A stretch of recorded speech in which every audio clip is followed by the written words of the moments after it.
நாங்கள் ஐஐடியில் இருந்தப்போ அங்கே பக்கத்தில் தான் ஜியாசராய் இருக்கு.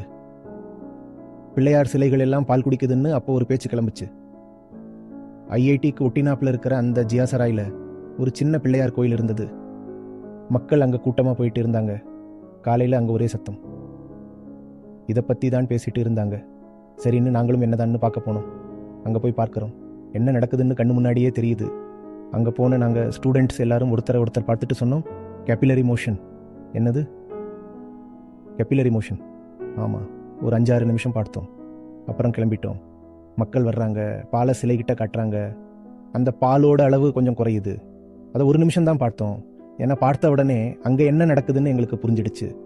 மீதி ஒரு 10 நிமிஷம் அங்கிருந்த மக்களோட முகங்கள், அவங்களோட பாவனைகள், முறைகள், அவங்க நம்பிக்கைகள், அந்த மூட நம்பிக்கை, இதையெல்லாம் பார்த்துட்டு அப்படியே வந்துட்டோம்.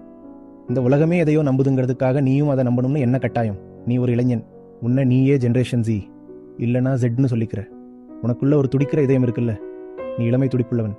உனக்கு வாழ்க்கையில் உன்னதமான உயரங்கள் வேணாமா? வெறும் பொய்களை வச்சே திருப்தி அடைஞ்சிடுவியா?